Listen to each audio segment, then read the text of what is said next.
My name is Rafael Villicana. I'm the medical director of the kidney transplant program here at Loma Linda University. Super happy to be here today to discuss one of my favorite topics in what we do, which is living kidney donation. Today's talk is titled, "What is involved in donating a kidney?"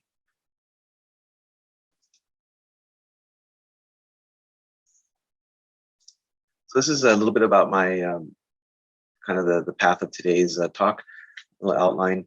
First, we'll start off with the medical evaluation for a possible kidney donor. A lot of go over some topics that comes up quite a bit in terms of whether somebody can or cannot be a donor. We'll talk about risks associated with kidney donation. Unfortunately, there are some risks, and we'll go over those. And then we'll talk about some barriers that are associated with kidney donation and maybe some solutions to these barriers. So I've been doing this for well over 15 years, and it's still a challenge to try to evaluate everyone and try to do what is best for all parties involved. But let me expand a little bit further. So a lot of challenges when someone wants to help someone and donate a kidney. A lot of things are into play. Of course, most importantly, respecting the individual's autonomy to make their own decisions, informed decision making, and also define what is an acceptable risk. An acceptable risk to someone may be different from the next person. Also, their personal burden of responsibility up top. Medical protectiveness, something that we do. We try to, again, define the risks, lay out all the information, and make the best decision that we can make. But at the end of the day, we try to proceed, if possible, in a safe manner. So we'll go over some more details on that in a bit. Okay. So I think most of us are based in California, and that would be region number 5. But it just shows the balance between living donors, deceased donors, and there are regional differences across the country that you'll notice right off the bat. In our region, a little bit of over a third of transplants are living donors, although there is variation within the region. Whereas, for instance, at our my current center, it's a little bit below that, trying to improve on that. But other places are even higher, almost 50% living donors in certain parts of the Midwest, region 7, for example, where I did some of my medical training. The bottom line, living donors are an essential part and component of a transplant program. This obviously facilitates people who would like to help out their loved ones, family, friends, to receive a kidney and hopefully get off dialysis. So this is a really interesting slide because it just shows how things have changed, and that's going to be kind of the theme the next 15 minutes in terms of how things have evolved over time, how we look at things, how people accept certain things now that maybe we wouldn't have even 15 years ago or whatnot. But this just shows how the relationships between individuals who want to donate to each other, how that has evolved over time. What you'll notice first off is that in the early days, 1960s, 70s, 80s even, the majority of living donation was amongst individuals who were biologically related. That began to change, especially in the mid-90s and moving forward, where they were not blood related or biologically related. There was a lot more non-biological relationships that were happening amongst the kidney donor and recipient. Spouses, of course, have driven that quite a bit. Now there's going to be even more anonymous donors. That's obviously happened more recently. But again, just to kind of show you how things have evolved in terms of donor and recipient relationships. So, excuse me, thought I skipped a slide. Before we kind of go too far, and I'm going to expand a lot on this, there are some kind of hard stops in anyone who could be a donor. So obviously, if someone has poor kidney function, that's obviously not a great idea to become a kidney donor. And I'm not going to really go into too much detail on that. during this session in terms of how to measure kidney function. There's a little bit of controversy on the best test to do that. But at the end of the day, one would like to be left with enough kidney function to not worry about they themselves going into kidney failure. Other testing includes a measurement of protein in the urine, which is a sign of a kidney concern. Again, I won't really go into too much detail. High blood pressure, though, I will expand on a little bit later. And basically, for quite some time now, individuals who are well controlled with a couple blood pressure medicines or less, without any evidence of any heart disease, may be considered to be a donor. Weight has been a major issue over the years, and I'll show you quite a few slides on that upcoming. And then glucose metabolism, those that are obviously diabetic or those that have kind of the borderline diabetes or impaired glucose tolerance, that also has evolved over time as well. Some of the attitudes have changed a little bit, and I'll show you some more information coming forward. So this really nicely shows, it's kind of busy, but I wanted to share this just because it nicely shows how things have changed in terms of who's presenting to become a donor, who wants to help out, who is asking us, who's sending questionnaires, who is calling the office to try to be a donor. So bottom line is that the days of someone who wants to help out and have no medical issues and be perfectly healthy, those aren't as common anymore. Nowadays, we see a lot more individuals, again, trying to help out, who have maybe a little something here, a little something there. Maybe their sugars are borderline, their weight may be a little borderline, blood pressure off and on might be high. And of course, the older the individual, the more likely they are to have a concern. So bottom line, 39% of individuals over the age of 60 did not have any medical concerns. And that's quite a bit, only 39%. So that means 61% of the individuals had some type of medical concern. Those that were younger, under the age of 60, about 38% of individuals did not have any concerns. So we're going to dive a little bit more deeply into things, kind of topics that might be on your mind if you're thinking about becoming a kidney donor, or if one of your loved ones is considering this, or if you yourself have already donated a kidney. But basically, we'll start off with age. That's a super common question. Someone comes in the office, maybe they're trying to get on our kidney transplant wait list. They may ask about donors, ages, other things, but this is kind of a big one in terms of age cutoffs.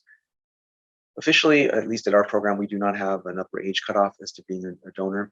Our lower age cutoff is 18, although we prefer 21, but 18 is the minimum. But this is a nice paper that talks about attitudes, basically how they've evolved over a 12-year span from 2005 to 2017. And at the top, I guess under column A, you'll see that there is no upper limit. And that's where we fall in, and maybe many places do. But you'll see how that changed over that 12-year period. There are some respondents. This was a survey of numerous transplant centers and their practices and attitudes towards certain questions, and this one being the age cutoff. You'll see that there were some programs that used an actual fixed age, like 65 or 70 or even 75. But our program falls into that group that has no upper limit, and that's where you can see over 2/3 of the programs fell into that. As a lower age, many programs use age 18, some 21, some up to age 25, but a lot of variation. It's good to know that if you're considering to be a donor. I mentioned earlier that I was going to discuss weight, and this is huge in terms of its impact on someone becoming a donor and the amount of donors that one can accept in a certain program. Bottom line is, over the years, we and other centers have become a little bit more open-minded in terms of who we would accept for being a donor. And I think you'll see the biggest group in yellow at the top is the overweight group. And that group has increased over the years, whereas the groups that were very obese or very overweight kind of remained steady, went down a bit. The mildly overweight also went up over the years as well. And I'll show you that data in a different way. So again, Going to this paper that I'm going to refer to a few times, because it was really neat. What they did is they, again, did surveys to numerous transplant centers across the country. They sent them in 2005, and they sent them out again 12 years later, just to see how things have changed in terms of attitudes and perspectives. What you'll see is that the BMI, or the body mass index, that a lot of places will use as a cutoff or kind of a guideline in terms of accepting a donor, has changed as well. What you'll probably notice right up front is that the BMI of 35 is a pretty common cutoff, with about half of the respondents using that as a cutoff. You'll see that other programs were even more strict at BMI of 30. Some went as high as 40, although not as much as it used to. And then others didn't specify a certain cutoff. And to be honest with you, I think the trend is to, again, be more open-minded, and to see if someone could be a donor, correcting for other issues that they may have. If, for instance, their BMI might be, close to the cutoff, close to range, making sure there's no other risk factors that are present that might make you worried about how one does afterward. But again, in this slide, it shows you a BMI of 35 is a typical cutoff that you'll hear. There are some groups that have studied up to BMI of 40 in certain parts of the country. But typically, again, it's a BMI 35. And many places might be in the gray area between BMI of 30 to 35, depending on other risk factors. I mentioned I showed you a little bit more detail about the BMI itself and how that's changed over the years, because it has. So the typical BMI is around 26, based on this publication that came out about a year ago. But on the right side, it shows how the BMI has gone up over the years, from going back all the way to 1960, over a 50-year period, how that's evolved as well, as more studies have come out to show that it's safe to donate at certain weight and height levels, or BMI levels. This has allowed us to expand the pool of individuals who would like to help and donate a kidney. Okay, so I apologize about this slide. I really like the slide, and I couldn't make the color a little darker, but bear with me. Again, with the attitude towards weight loss and possible kidney donors, this paper came out about 3 years ago. And it was interesting, because a lot of times what we'll say when someone calls, or we do initial screening, and their weight may not be within our desired range, many times we'll recommend, with the supervision of a nutritionist, tips on how to lose weight after a nutritional consult is given. But many times it's, please lose weight, please get back to us once you're able to do that. And it's interesting how this paper showed that those that had a close relationship, in terms of like family, and how they were more willing to consider losing weight compared to maybe more distant relationships. So I guess the gist of this publication was that there were different perspectives depending on the donor and recipient relationship, on how motivated one might be to lose weight. And over the years, I've also seen this play out. You kind of have an idea of who is going to be very motivated to make this happen. And luckily, that's the case many times.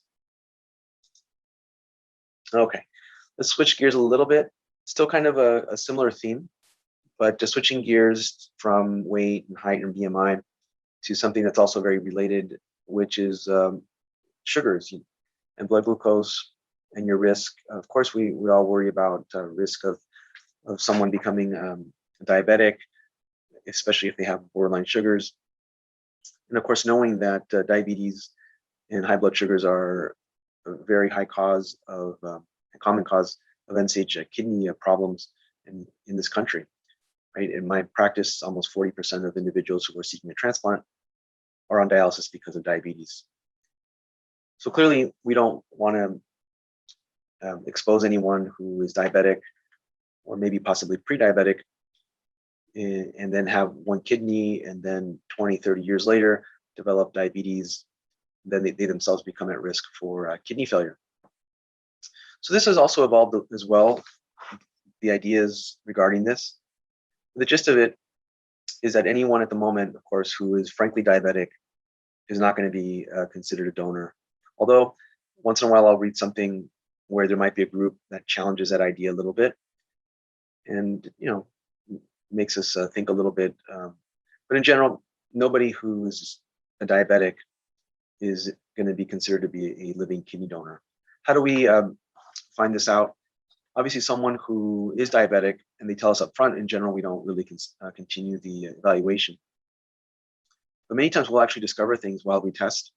And how do we do that? Of course, we measure the blood sugar, we measure an A1C, which gives us an idea of how the sugars have been the last couple months. If there's doubt, we will do a glucose tolerance test.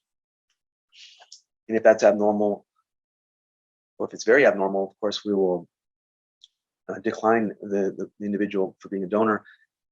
It's the gray zone that's always the issue and always a question, and we grapple with that all the time. We a lot of times will just repeat things, and hopefully they many times they do get better. But in general, these are some of the guidelines that we follow. I don't want to get too deep in this, but just wanted to share how we do think of sugars in terms of someone's diabetic risk in the future and making sure that they will be safe with one kidney. As I mentioned, there's a lot of research on this topic. This paper actually came out about 9 months ago, and studying over 8,000 donors who had different levels of sugars. The biggest group, of course, were those that had normal sugars under 100. There's a fair amount of individuals in that gray zone, which is always that group that you want to consider: can they not be a donor? You go back and forth, and this is that group. And there were over 1,800 of these individuals in this study. I'm not going to again show you any more details on this study, but the idea is I wanted to show you that people are studying this. We are looking into whether someone who maybe has that borderline sugar, that's not a diabetic, but also not normal, can they be a donor? And from what I've seen, there are certain groups who it seems like they would be safe and to be a donor. So that's exciting, because at the end of the day, we want to make sure everybody's safe. But at the same time, that'd be great if they can help their loved ones to receive a kidney. I mentioned earlier that I was going to show you quite a few slides on this paper that I keep referring to because I just love it. But basically, again, that study that sent out the surveys 12 years apart, and again, asking each transplant center about their attitudes towards different topics. So in this case, it's actually, instead of blood pressure, which I showed you earlier, and weight, it's actually sugars. So at the top part, it just asks centers like what would trigger what they call the 2-hour glucose tolerance test. And at the bottom, it asks what targets or criteria would you use to actually exclude someone. So in general, what triggers us to order this glucose tolerance test? Glucose tolerance test. Well, anyone with an elevated blood sugar, A1C, of course, family history, which is quite common, especially in this region, a BMI above 30, high blood pressure, history of gestational diabetes as well. So all those things for us, and for many, as you could tell in the survey, would trigger that extra test. The bottom is very interesting as well in terms of what, if any, thresholds would they use to exclude someone. So in the middle, you'll see the biggest column is excluded if the 2-hour glucose tolerance is abnormal. We tend to fall into that group as well. Although if it's really borderline or close, we'll repeat it. And if it's again borderline positive, depending on other factors, of course, motivation of the individual who's trying to help out, making sure their BMI is not a concern, blood pressure, everything else. If everything else is perfect, one might consider, approving a certain donor. But it's very, each situation is very special, of course, and specific to that individual. But this just shows you how there is some variation in terms of how we test, and variation in terms of what we'll accept across the country. It just so happens that most of the slides I've shown you, our group falls into the bars that are most common. Here's blood pressure. So again, different thresholds. At the top is what would trigger a 24-hour blood pressure monitor. That's a nice way to really see if someone has high blood pressure. Sometimes people come to the office and it could be high, of course, what they call white coat hypertension, still nervous. You don't want to make any decisions, especially snap decisions on just one or two values. So having a continuous blood pressure monitor is very helpful. So who would be excluded though? Say we do confirm high blood pressure on the 24-hour monitor, or someone already tells us up front, hey, I have high blood pressure. There's different thresholds again.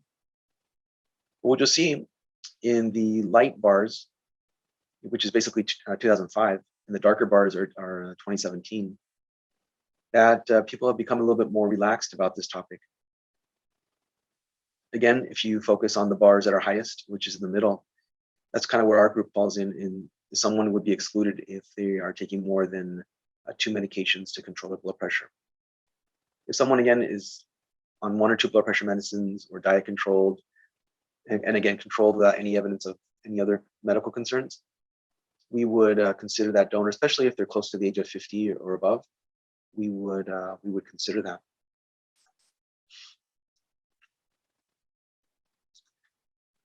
I think this is going to be the last slide I'm going to show you about that paper with the surveys. And in this slide, it actually goes over a history of kidney stones, which is kind of a common question I get from individuals, whether they could be a donor or whether their friends or family could be a donor. This question wasn't asked actually in 2005, it just was in 2017, which is why you don't see the light bars. But basically, if someone has a history of stone, we're going to do a 24-hour urine test to see if they have a tendency for future stones. Most likely a CAT scan as well, to see if they have stones at that time. And what we do, and what I'm sure many others do, they might allow someone if they've had maybe 1 stone, but if they've had more than 1 kidney stone, most likely they won't be approved. Or if their 24-hour urine comes back and it's abnormal, suggesting that they have a tendency for a kidney stone in the future.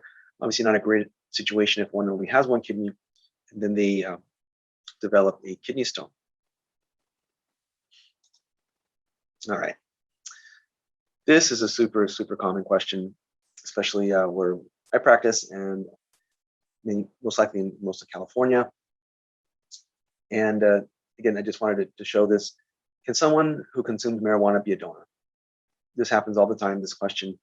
The bottom line is, from what we know, the answer is that it's allowed, and it's not a reason to not be considered a possible kidney donor. Our center studied this about 4 years ago. We studied this very question, and we found that there were no differences between donors who did or did not consume marijuana.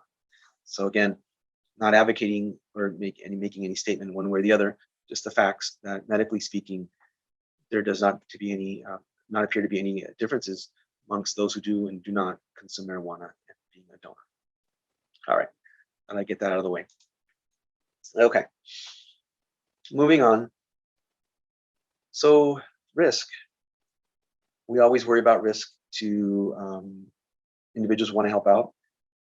Sometimes people who come to the office aren't even worried about themselves. They just want to help their loved one, their family, their friends, their coworker. But of course, it's our job as well to worry about them, because someone needs to worry about the prospective donor. And what kind of information do we convey? How do we convey it? This is a nice illustration from a paper about 5 years ago, talking about how we as a transplant community try to communicate this risk. So there's different studies over the years, some living donors who were compared them with healthy people who did not donate a kidney. There's also data that compares kidney donors against the general population. There's data between donors themselves and other factors. But most likely, what one would be more interested in is how does someone who looks like that individual who wants to help out, how do they stack up against someone who looks like them except just didn't donate a kidney? There are some risks. One of the more common and well-known risks is that the blood pressure will go up. Blood pressure will go up a bit after you donate a kidney. The remaining kidney will work hard, will pick up the slack, and try to be more efficient. But there is more, an increase in blood pressure over the years, with almost a 20% increase in blood pressure after donation. So we do know this, especially in certain populations, but across the board, you're going to see that the blood pressure does go up. It's modest, but it does go up a little bit. We know that. Some papers have quoted maybe 2 or 3 points on the top, systolic, or maybe 1 or 2 points on the bottom, diastolic. But it does go up, especially under certain situations, including pregnancy. So this paper came out from the England Journal about 7 years ago. And what it confirmed was that females who were pregnant did have a higher risk of high blood pressure during pregnancy and preeclampsia. Although thankfully there were no bad outcomes for mother or the baby, they did show that blood pressure does go up. Okay. So I remember this paper when this came out some time ago. And this was great because there wasn't a lot of great data on how donors did after they donated.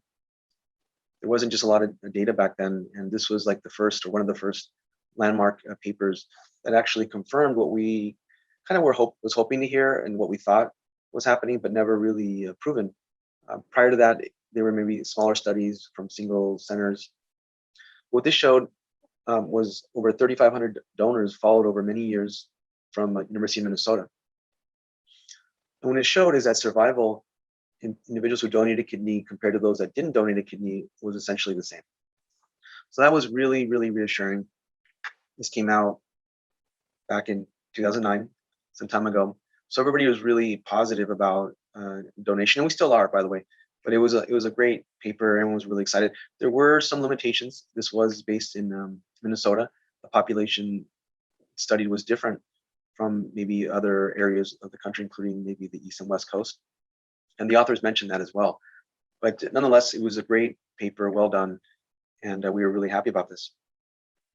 But then there started to be some papers about 5 years later that were starting to circulate about maybe some groups not doing as well after being a living kidney donor. And this was titled "The Risk of End-Stage Renal Disease Following Kidney Donation." Before I go any further, I just wanted to let you know that if in this country, at least if someone who donates a kidney, if they for some reason develop kidney failure, they get priority for receiving the kidney themselves, regardless of how long ago that donation was. I just wanted to throw that out there. It's something we don't really talk about too much because thankfully it's not a very common scenario, but it does happen. I've met maybe a few individuals over the years who that's happened to, but thankfully they did not wait very long at all to receive their kidney. Again, a very rare occurrence, but it can happen. All right, back to this paper. So some of the things observations that they saw was that the risk of kidney failure in the population in general at large was over 300 individuals per 10,000 people. But the kidney donors, it was about 90 per 10,000 people. And in the healthy individuals who did not donate a kidney, it was 14 per 10,000. So clearly it was less than the general population, but it was more than the healthy non-donor population. I'll get into a little bit more about that, but in the end, they did see some differences, especially with African Americans who did have a higher risk. Although overall it was small, there was still a statistically significant risk of African Americans in donating a kidney, especially younger male African Americans. That was noted, and it's been reported in other studies as well. But overall, there was a small absolute increased risk, but nonetheless there was one. So with that information, people were like, "Whoa, we should look into this. Obviously, maybe be more careful in certain situations." And this slide just shows you like all the other studies that started coming out after that, and some of it was conflicting. Some studies were saying donation, they had a higher rate of kidney failure. Others saying there was no real difference, and so forth. But there was a lot of different papers back then that were circulating. And bottom line is more research was being done. A lot more people were looking into this. Thankfully, there were groups, especially this group at Hopkins, who studied this phenomena, and they actually created a calculator that would show you your risk and inform someone a little bit better about their risks, which is great. And what they saw is that depending on characteristics, and if you ever go online, I think you could probably Google this and find the calculator. There's different things that you enter: your age, if you have high blood pressure, if your weight is about, what your BMI is, etc. And then there's different results depending on how you answer. But some groups, though, they did have a higher risk. Again, what I mentioned earlier, and that tended to be African Americans, especially males, and especially those that were younger. So that was seen before. But overall, for many individuals, their risk was quite low. And I do this, and I use this quite a bit. It's quite helpful, especially when one is discussing someone's candidacy in a selection committee. Is quite helpful. Now, I mentioned a couple of times already that there was a note of a trend of African Americans who had an increased risk of kidney problems after they donated. And this ties in with genetic testing that's being done now, and it's been done for the last few years, still being refined. And in particular, something called the APOL1 gene is thought to play a big role in this phenomena of why African Americans have a higher risk of kidney problems, not just after donation, but even in general. So this is getting really hot, genetics and kidney disease. There's a lot of testing now that's available, that's more easily available that there used to be. And that's really exciting to be able to do that.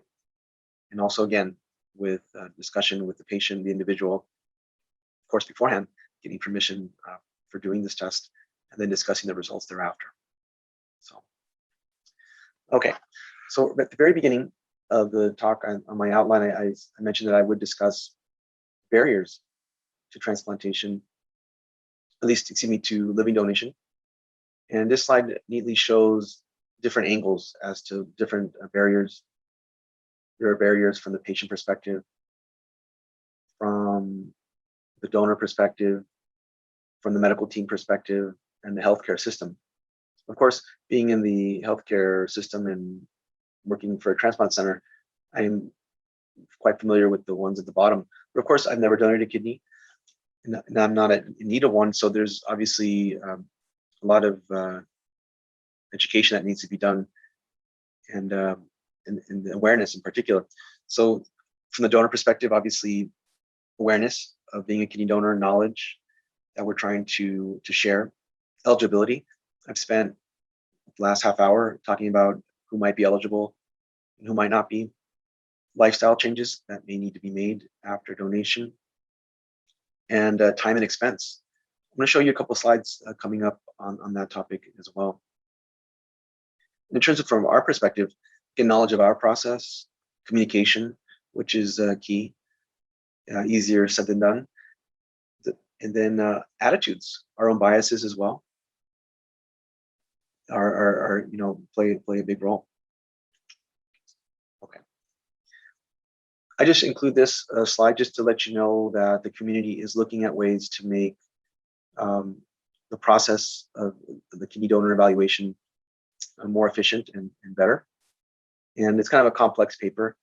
I'm not going to go too deep in. The bottom line, people are looking at this to try to see if things can be done to make things better, to make the process more streamlined, more efficient, and to basically, hopefully, eliminate a barrier or minimize the barrier. Speaking of barriers, another common concern is financial, of course.